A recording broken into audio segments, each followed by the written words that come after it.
Hi, how's everyone doing? I know we're in the final hours in the post-lunch session, so we're really going to try to have a great conversation together over the next of the course 15 minutes or so. My name is Erica Schaps, and I'm IATF's Educational Programs Manager. Liron gave a little bit of a preview of what we're going to look at today, but I think as so much of the questions have been raised throughout the day is how do we bring this nuanced, complex reality that we were learning about throughout our sessions this morning into the context of the work being done by major Jewish American institutions in Israel and in the US. What does that look like? So we're going to explore 3 different models of work that organizations have been taking on in recent years related to the Arab citizens of Israel and to shared society. I want to make a point that these are 3 different models from 3 very different organizations with different geographies, different constituencies, but I think one common thread is a focus on education, a focus on deep processes and learning, and really trying to tailor this content towards what their organizations do and what their work is about. So we're not really here to compare across these different models, but to explore the different types of work that people are doing and seeing what sort of practices, lessons learned, takeaways we can take as we think about what it means to integrate these issues into our own organizations that people here are representing in various capacities. So I'm thrilled to introduce our panelists. I'm just going to say who they are. You can find their bios in full detail in your folders.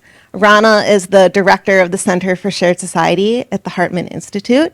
Aliza is the director of strategy and research and development, R&D, at the iCenter.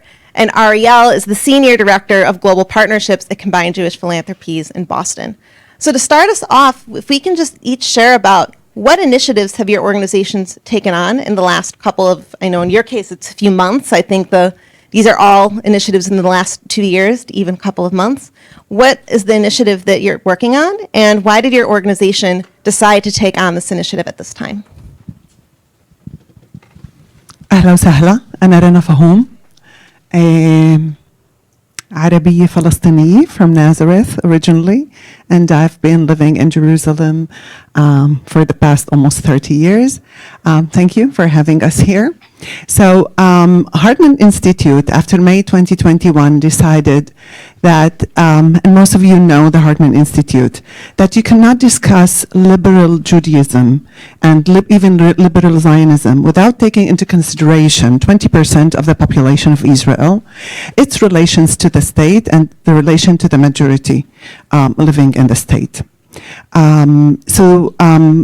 They decided to dig deeper into shared society work, and I joined the Hartman Institute in May this year, actually, May 2022, a year after the unfortunate incidents that we all talk about.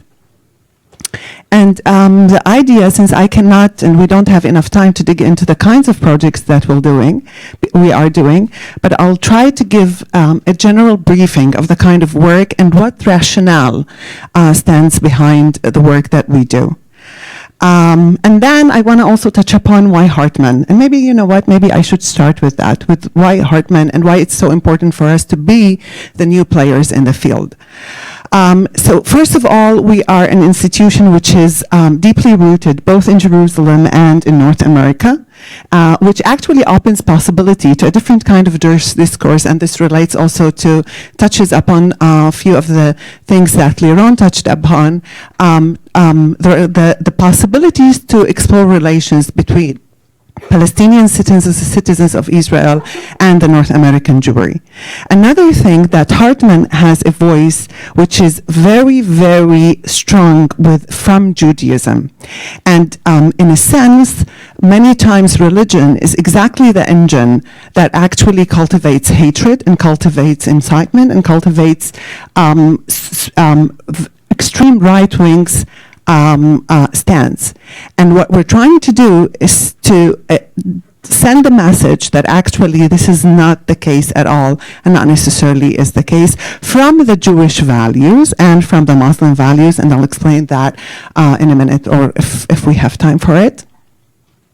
And it also signals for the Palestinians, citizens of Israel, that not necessarily we the way we view of the religious people, that they are definitely right wings, but we can also engage in a conversation about values, about religious values and civic rights from a different point of view, and that's very important by itself, as a saying by itself. So what we do actually is, first of all, we engage in a conversation about values and not necessarily about what each and every, to start with, the stand of each and every person. Another thing, we deal with two issues: recognition, which all we care about, recognition, and power sharing. And when we talk about recognition, it's interesting that all parties involved need that recognition. And recognition comes and says, I need you to recognize who I am. I need you to recognize the fact that when I say Palestinian, it's not necessarily threatening to you. And I need you to recognize my right to be part of this land, or to be part of the whole of this land as a Palestinian. And the same goes for the Jews, in the different variations. And in order for that recognition to happen, we have to be very much involved with identity discourse. And identity discourse based on foundations of shared society that talks about equality, and in the sense that equality also in the kind of conversations that we are engaged in. We have to be very aware of the power relations that we have between each other, between the majority and the minority. We have to come into the table knowing those power relations and trying of ways to overcome those power relations and to dismantle, to break them, in a sense, and then to start to work to that. And in order to do that, we have to be engaged in a conversation about who we are, about our identity, and it has to be an open conversation. And we are very much aware of the fact that our identities can be hybrid and are hybrid, in the sense that we have always to check, how is my identity changing throughout the years, and how does it come into in relation with the other identities that are sharing the sphere with us. We have to know that the idea is that we want to claim back the public sphere conversation, because now it's being fully taken by the extremists, and the way to do that is to come and say that the majority has to incorporate the minorities' discourse and ideas and aspirations within the public sphere and within the government resolutions and in our everyday life. Tough act to follow. I just want to sit here and ask Rana some more questions, but that's not my role here. Hi, everyone. My name is Aliza Goodman. I work at the iCenter. We're based in Chicago, but we are a national North American-based organization that is building and supporting and enhancing the field of Israel education. So as Rana was speaking about a lot of the fundamental principles and conversations that Hartman is raising to the discourse and the conversation, I'm sitting here saying, yes, us too. Those are very similar conversations. We're just doing it in a different avenue. And we do that by working with educators, because what matters to us is that we take a holistic approach to Israel education, one that provides portals of entry into conversations and exploring the complexities of Israel and Israeli society, the people of Israel, the voices of Israel, and all the while navigating what that means for me here in North America and my Jewish identity. And that's a really key point for us. So what have we been doing with the Interagency Task Force? Liron, and you'll see in your folders the infographic that we've been working on, but broader than even just the resources and the individual projects that we've been doing, what we've really been doing for the past 2 years is building a relationship, because that is core to the work that we do and how we do it. We try to practice what we preach all the time, and so we've really been building this beautiful relationship with our friends at the Interagency Task Force, so that we can raise to the surface and bring up these conversations, because for us, a holistic approach to Israel education is one that necessarily provides avenues of exploration into the complexities of the realities on the ground in Israel. And this is one avenue where we get to do that, and where we get to bring to our constituents, to the educators who are our learners, who then take it back to their learners, the many voices and the importance of raising awareness and bringing all of those questions to the surface. So we've done a lot of resources. We focused in as a starting point around exploring complex identity. We're moving into shared society. But more important than that is just the ongoing relationship and the pathway that we're developing with the Interagency Task Force to say that these issues are important and are part of a larger and a broader context for what Israel education means for us in North America. Thank you, Aliza. So I'm Ariel Libhaber. I work for CJP in global partnerships, which includes the Boston-Haifa connection. I'm just privileged to be part of this panel with Rana, who I met recently, and Aliza, we'll go way back. Essentially, excuse me, we've had a long-standing commitment to share society for over 30 years, and a presence in our sister city of Haifa, doing a lot of work in many different fields. And unfortunately, the events of May 2021 in a way helped create some alignment in that we wanted to do something about this. We couldn't stand on the sidelines, especially in Haifa, as a dear mixed city to us. And we wanted to add value. The question was the how. We've had some examples of work that we've done in the past. One of them, or mainly the best example, is a program called Parents at the Center, or Ima Merkaz, a model that we developed together with the municipality, some support from the JDC, and on the national level with the Ministry of Education, which is about focusing on social risk prevention through parental engagement in early childhood with parents of young families. And this was developed in a mixed neighborhood of Haifa in Bat Galim and Kiryat Eliezer, to a great deal of success in providing tools and resources and access to services to these families, but also on the community building side as well, with Arabs, Jews, new immigrants, all building together a shared space, a safe space, with what was a common denominator, which was their children and the needs of their kids, which they could all coalesce around. That inspired us. We wanted to do more, but we also acknowledged how little we knew about the field.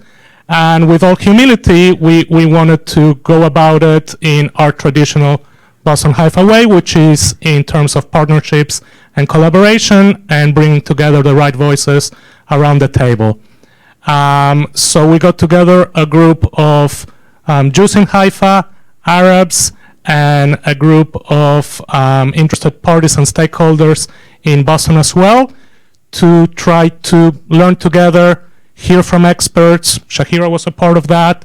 And we also knew that it had to be a facilitated process, and I'm very proud that we partner with the IATF on that, and Liron and Ilan, and the wonderful Samer Jaber Marawa, who facilitated the process in what were a number of not so easy conversations.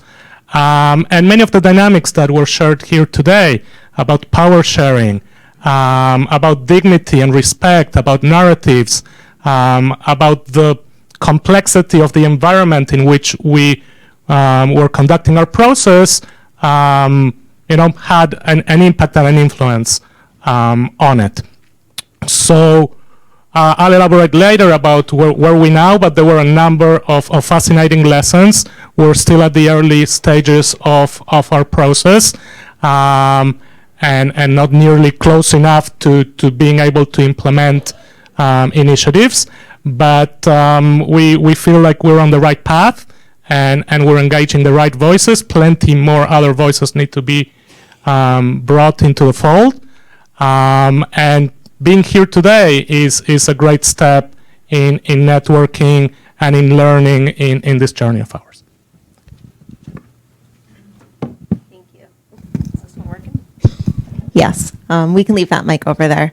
Thank you so much for sharing. And I think even so far, we're already seeing the cross-section of some similar themes, but also the really different types of works and constituencies that your projects involve and that your organizations are touching. I think we'll start with Aliza. As we said, all of these are works in progress and very much a process, but I'm curious to hear from where you are right now. What are some of the takeaways and insights that you've gathered at this point? And where do you see things going forward? How are those insights shaping where things go from here on this project? That's a hard question. Even though I prepared for it, it's a very hard question. I think I have some notes, so I apologize if I'm looking down. This topic is challenging, and it's complex, and it's emotion-filled, and it's complicated, and it's all of those words. And I think that what we've learned so far is both the importance of needing to do it and also the importance of reinforcing the learnings throughout. As we were going through this process, even working with our staff team on the infographic and the other resources that we had to keep reminding each other to use the language that we're using, to be intentional about what we're saying and how we're saying it, and to say the things that we mean and be clear about it. And I think in this work and in this field, that is so important, and it's an important starting point, as well as developing a shared language for our goals, for what are we trying to accomplish together and how are we going to do that. And I think that was a really important thing for us to learn. I think there's an endless amount of facts and narratives, and there's an audience that is waiting to discover them, to digest them, to hear them, and to engage with them. And so that's really excited us about the future and where we're going. I think that I'll just go into maybe some challenges that we've had as they relate. I think it's what we've learned and tried to reinforce and double down on is the importance of practicing active listening when in these conversations. It's really easy to fall back on what our own opinions and our own beliefs and you know what we know, and it's really easy to take one person's story and lump it in and make it everyone's story and make judgments and opinions on that. And what's really, really, really important that we've learned is just to constantly be opening our minds and our hearts to hearing and to actively listen to the people and the voices and the stories that are being shared, because everyone is human. And that's at the core of the work that we do in Israel Education, no matter who we're talking to remember that it's about the people and the person and the individual and their stories that are in front of you. So that was a really important learning. Obviously it's come up today, but staying timely and relevant in a ever-changing, fast-paced number of elections world that we're living in right now, that's a challenge because we want to both be balancing staying timely and staying relevant, but also giving our learners the tools to be timeless, to have the conversations no matter what is going on the ground. How am I going to have these conversations? So again, our work is to navigate what this means for me as a Jew living here in North America. What does this mean for me and my identity? How do I connect with these conversations, these individuals, these nuances, these complexities? And I need to do that all the time, regardless of what's happening in Israel. But I also need to be able to navigate the timely with the timeless tools and perspectives that we offer. And then, of course, there's just never enough time. We had the opportunity just a couple weeks ago to experiment with the resource that we worked on together around complex identities with a group of close to 100 young people who are about to staff Birthright Israel trips this summer. And it was so well received, and it was amazing. And we had an hour and a half maybe with them to really begin to unpack some of these challenges, and also to make it something that relates not just to them as individuals as they're thinking about these conversations and topics for themselves, but what does this mean for the people that they're leading on a Birthright Israel trip? There's never enough time. We could do this for hours and hours and hours and months and years, and there's never enough time, and we're not getting PhDs in this topic either. So how do we talk about these things in a way that is relatable and transferable, that also embodies the humility that we all need to have, which is that we're not experts, and we are individuals, and everyone are people, and we're trying to live in this world together. So that's what we got. I'll just say, you see me nodding vigorously, not only as a moderator of this panel, but as someone who's very deeply involved in that work in particular, and just how relevant that is with me. And I'll also just add to what you said, sitting from the real content expertise side of this partnership we built, that process of the meeting of the minds of our two teams to develop the modules we're developing and the resource we made has, I think, sharpened our thinking about what do educators need to know? When you have something so complex and nuanced, how do you distill it to something you can teach in an hour and a half, or that someone can hold along with lots of other priorities and information? And that process of building that together, I think we're learning from, as you're learning from what we're creating together. Ariel, do you want to take on that same question? Sure. Thank you, Erica. So we learned a lot along the way, and it forced us to keep us on our toes. We entered a very compressed process. We knew that with the timeline and kind of like the pressures to get things going, with really creating the space to learn and discuss and evaluate. And the dynamics were fascinating.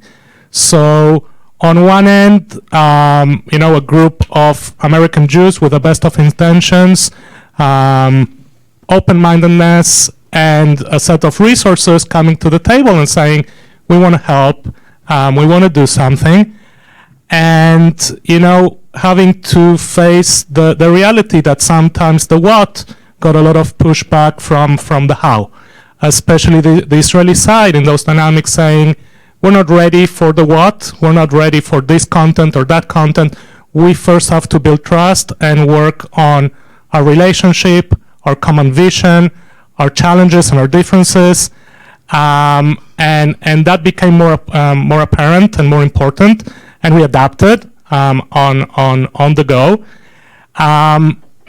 The presence of the Americans was in one way positive, but also could be somewhat of an obstacle. There was this issue of perceived motivation, where the Israeli Jews in the room were immediately assuming that because the Bostonians were Jewish, that they would side with them, which wasn't necessarily the case. They actually thought that this group of largely liberal Jews were really, really open to everything that the Arabs in the room were saying. And for the Arab group, that because we were Jewish, immediately it doesn't matter. We would go with the Jews. And neither was right, and both were also wrong. It was much more nuanced than that. But what became apparent was that the Israelis needed time for themselves without this American presence in the room, and we created that space. But that was a lesson. Building trust wasn't easy, and the issue of representation and the right voices. Nothing about us without us came up very, very loudly. In that, plenty more voices needed to be represented. We struggled to get young adults involved and also participating. We acknowledge that, and we tried. So the process continues. I mean, this was really the first stage, and the lessons we're adopting them and we're tweaking. So the commitment hasn't changed. We're relegating a little bit the what we're going to be doing to really build that level of dialogue and that level of trust and getting those local voices. It's this play between how local should this be and what are the national implications. But we do want to look at Haifa first and at mixed neighborhoods and try to do something locally in creating those shared spaces. But one of the biggest issues, and it came up in different conversations today, had to do with power sharing. And this entering this space as in, okay, let's be practical, let's stop talking about your history, our narrative, your narrative, let's just do something. But even there, the argument is, yeah, but we're not equal. We're not entering this relationship equally. And that was something that's very hard for the Jewish members of the group in Haifa to really absorb, because it means, okay, we have to share that power, even unconsciously. So, but new government, all government, our commitment hasn't changed. On the contrary, it means that this space where philanthropy and civil society and government, both local and national, meet, we need to keep working on that. I think an echo I'm hearing from what Aliza shared is the importance and challenge of this active listening and leaning in to that role, especially as a federation, is really incredible to hear about. Rana, I know you've been in this work just a few months, but I've already heard you talk about some of the lessons that are being learned from bringing this issue into Hartman, which is a very long-standing institution. I'd love to hear more about what that's been like so far. So I think the key is actually active listening, going back to your point, and I believe that in that you actually contract yourself in order to be able to hear the story of the other. And sometimes it's the story of the other, sometimes it's the narrative of the other, whether it's personal or something which is more collective. But at that point exactly, we are able to start building trust. It doesn't mean that by the end of that process, we will agree on everything. But at least we would know what are the foundations of the beliefs, of the behaviors, of who that person who is in front of me, and we will less attribute negative characteristics or manipulation into the kind of conversation that we will be engaged in. Another thing that has to do with messaging is to be very precise, and you touch also upon that, but it's also not to be shy about what you're messaging outside. We have to be very clear about our agenda, what we're trying, what we're doing, and what values are we promoting. And many times we find that in the civil society, we try to soften the message. We try in order to bring those who are very hard for us to bring. And I claim that we actually have to sharpen the message. We have to be very precise about what we're doing and how we're doing it. And by the way, there could be many, many models for the how, okay? And then we use the how according to the audience that we're talking to, but we have to be very precise about the message and to say it out loud and clear about it. Another thing is, which also, because of the sense of urgency, because of the last elections, and it touches upon the question that you asked about advocacy. It is true that this government is going to be anti-many or maybe all minorities. But there is something very specific about the Palestinian citizens of Israel, about this specific minority. And that is that we hardly can defend ourselves. In the sense that if there is a demonstration, because we are trying to protest against one thing, that demonstration will be easily manipulated to question our loyalty to the state of Israel, to question our stance, and to actually be another engine that is used to for incitement against the Arab population. And as civil society, we have to be very aware of that. And we have to be the voice and to do the advocacy for all minorities, but especially the Arab minority. Because if we compare that to other minorities, this not necessarily is the case, maybe with the Ethiopian Jewry, but not even as harsh as it is with the Palestinian. And we have to be very aware of that. So that's also something that we have to bring into the table and to be very clear about. One last thing, after working 20+ something years in the field of shared society is, and again, this echoes something that you said, is that we have to be modest in our work. In the sense, we have to understand that many times we're traumatized by one thing, but we should always keep a window, a door, small, whatever you want to say it, for us to consider and to reconsider and to reconsider. I can give you an example. I think in the past 50 years, the two, maybe not 50, but 40 years for sure, the two incidents that shaped the relationships between the Palestinian minority and the State of Israel is October 2000 and May 2021. In October 2000, where we once used to be talking about coexistence, and then we said, this is not even the right word. And of course, language has a very strong effect on the way we think and the way we live our lives. And that's also part of the things that we have to find the language that best reflects us. In 2000, we said, no coexistence, and we don't want our youth to meet as what we called in Israel, مفقشيها hummus. Okay? Hummus meetings where usually the Arabs bring the hummus and they sit and talk about it and eat around the table.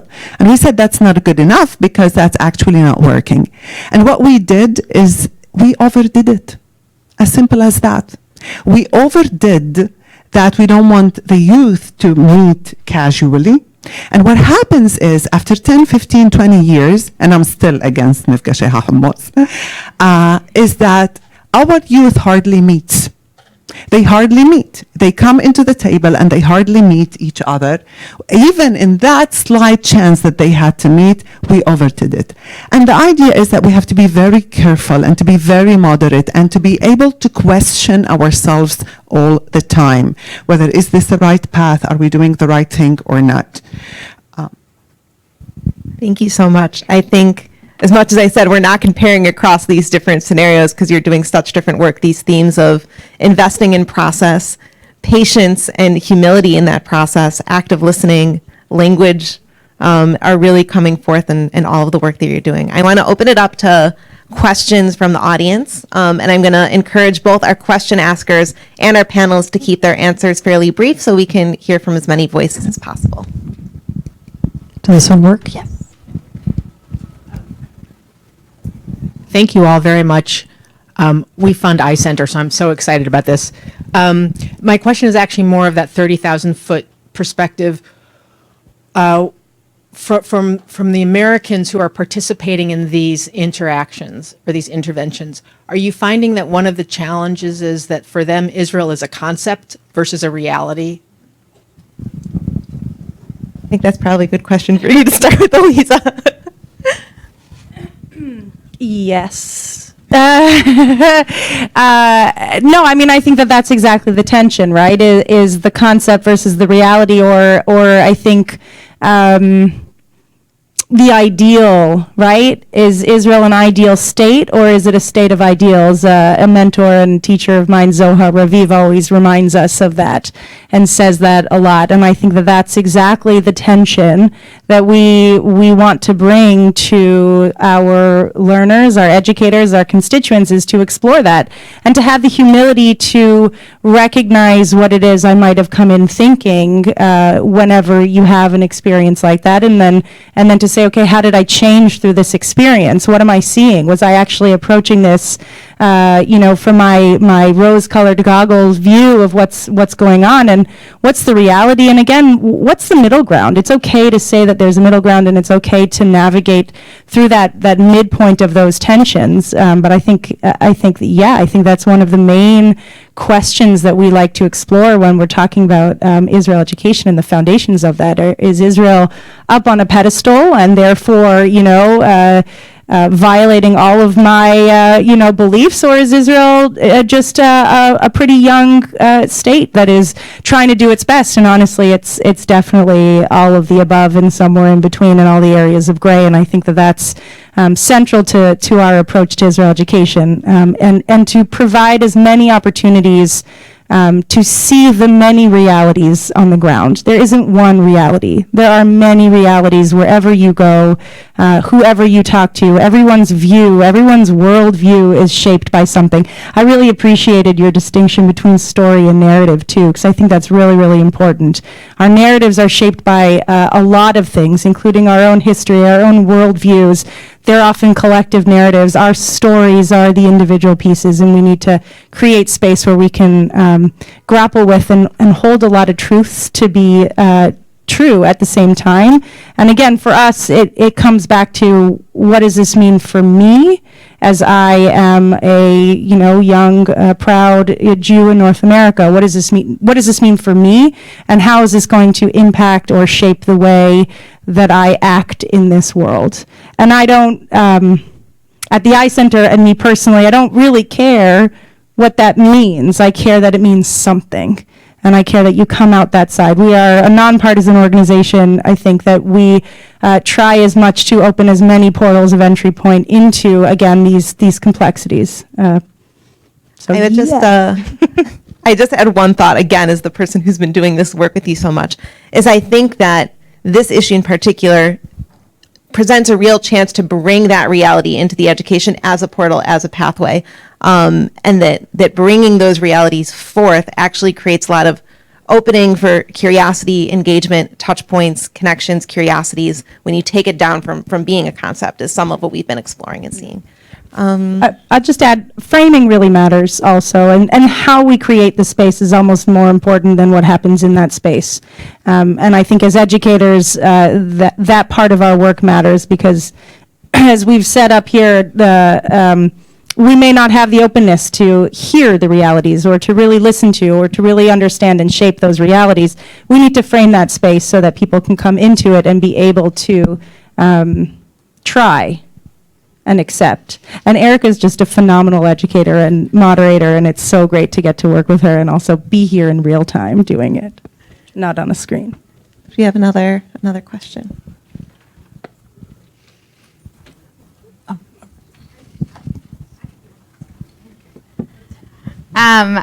Thank you, all three of you. It was very interesting. My questions is for Aliza. I'm just thinking in terms of scope, right? You mentioned the Birthright program and the partnering with the task force. In terms of, we often hear from some young people, right, that they didn't know, or what we as the Jewish community didn't tell them. So I'm thinking in terms of who exactly are doing these trainings? How could that be expanded? Is it also for youth groups? Are there opportunities for educators? And I know you guys have a big conference coming up next year. Is this something that's going to be kind of ingrained in more of the Israel education, so that educators feel comfortable speaking about these issues? Yeah, thank you. I'll also point out a whole table of my colleagues at the back, and so feel free to say anything, so I'm not fielding all the questions. Yes, our biennial conference for the field is coming up March 13th to 15th. And it is a space where many of these issues and conversations we hope to bring to the surface and to have those conversations. So that's called ICON for anyone who wants to come. Registration is still open. In terms of our scope, I think we are still learning and growing and figuring out in terms of how many trainings. It is a core piece of our work right now is developing a holistic approach. As we've said, we have a holistic approach to Israel education, and within that, a holistic approach to conflict education and conflicts. And so that is an important core pillar of ours and work that we are going to be, we have been working on for the past year in a very intense way. I'm looking at my colleague Alex, who's really heading up a lot of that work in a core way. And when we say conflict, we mean the conflict as well as the many conflicts that exist as we talk about on the ground. Between Jews and Jews and Jews and non-Jews. And I think that's really important for our work as well. We have a number of programs, but I think that hopefully, I'll have a job for a while longer, I guess. But there's a lot of work to be done. We do a lot of trainings. We also hope to grow in our ability to take more of a systemic approach, which is to work with organizations to empower organizations and systems to do some of this thinking work and practice work. We're kind of both, to do those at the same time and to do them themselves. So we're sort of consultants in that way to organizations who want to go through the work of thinking about where is Israel within the place of the work that we do within our vision mission, and how do we think about implementing that. A lot of times there's the vision and there's the reality, and so there's lots of work still to be done, lots of trainings that we do, and we partner with a lot of organizations to do their trainings. Route One is another big partner of ours, and we are working with them on all of their trainings this summer. I think we have time for, let's say, 2 more questions. I also want to see if there's any questions specifically for Ariel and Rana to bring out more of their experiences as well. No, this just as a comment. Zohar, you know him well, I'm sure. He has invited the task force in at an early stage as far as education with regard to the Israeli Arab. And I think he remains very open. So he's a good partner for you. He's a consultant of ours on our team, so yes and yes to that.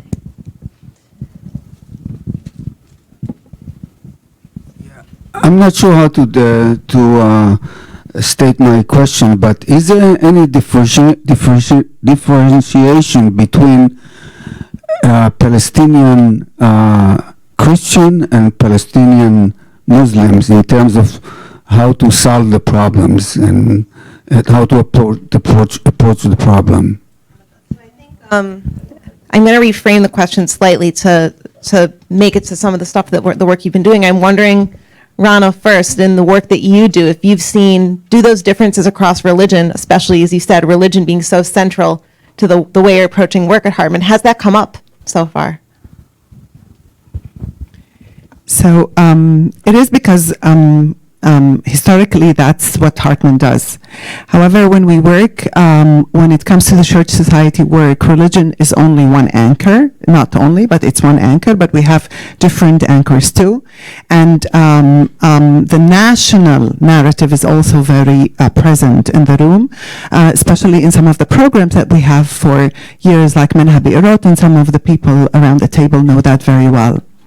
And I understand the sensitivity in your question, because as a Palestinian, this is the kind of questions that we usually get, and we really don't like, to be very honest about it. And the reason that we don't like these kind of questions is because there was a policy throughout the whole years of the State of Israel to divide us into segments. So there are the Jews, and there are the Christians, and there are the Muslims, and there are the Bedouin Muslims, and there are the Muslims who go to the military, and then the Muslims who do not go to the military, and the good Arab and the bad Arab, and etc. And I have to admit, and I thank you for the question, because it actually gives me a great opportunity to answer it. And to say a piece of my mind about this thing. So thank you for the opportunity. So, and I'm going to address the question in terms of there are differences, of the differences. So that's why we're being very sensitive about it, because this is something which, you know, colonial powers historically used to do, that when you come into a population, you try to divide the population, because that makes you easier to rule. But you don't need to be, you know, a very clever person to come and say that statement.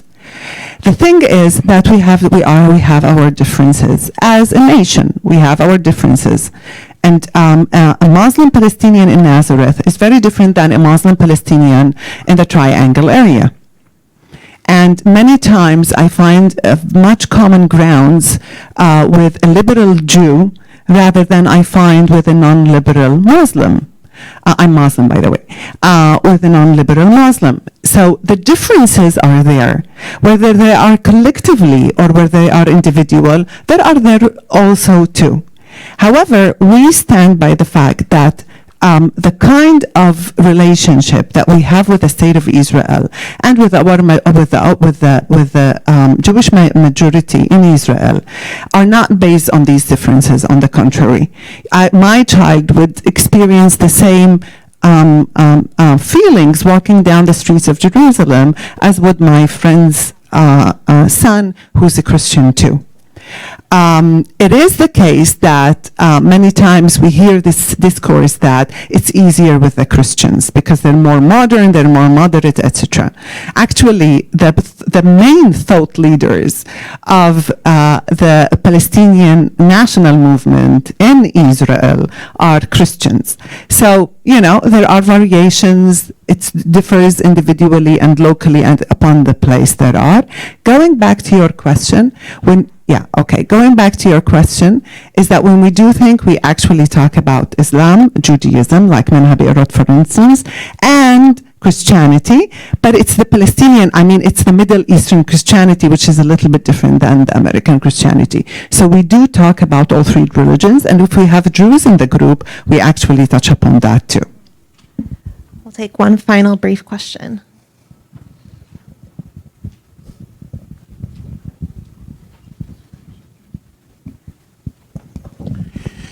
Does the issue of Zionism as an ideology enter into your educational efforts?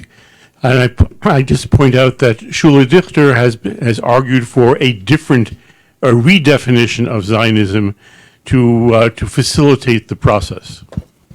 If I remember correctly, Ariel, did the question of Zionism come up in your discussions at all? Is that something you feel like you could take on, or?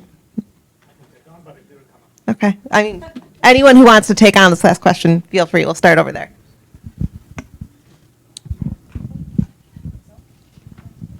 So I want to, brief. I'll be brief. But as a non-Zionist and who will never be a Zionist and actually views Zionism as a competing narrative to mine, and as a Palestinian who works in a Zionist organization, because Hartman is a Zionist organization. It is a Jewish Zionist organization.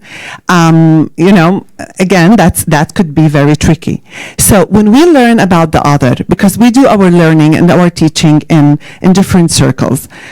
This year, we actually started doing identity teaching of the Palestinians within the Palestinians themselves without having the Jews, because we lack that in our educational system. And we actually built a model to teach about identity to the Arab population in Arab schools. But when we teach about Zionism, of course we teach about Zionism, because if you want to get to know the other, you have to learn about this idea that actually led to the establishment of the State of Israel. Why is Zionism so important still today? So when we do this coming together, as much as we do the Palestinian Muslim Christian narratives, we also do the Zionist narrative, which is very essential in our lives, in our everyday life. We are at the Hartman talking about slightly, I'm not sure like Shuli Dichter, but we do talk about liberal Zionism, which comes and says this cannot be the Zionism that led to the State of Israel, because the State of Israel is strong now. This has to be another form of Zionism. Any closing thoughts before we finish up? Great. Thank you so much to our panelists. All of you traveled in to be with us today. This was a really great conversation. So I hope between our morning really focusing on content on the ground in Israel and our afternoon really thinking more towards what it means for us in our work here, we've got a lot of food for thought and generated a lot of topics for conversation.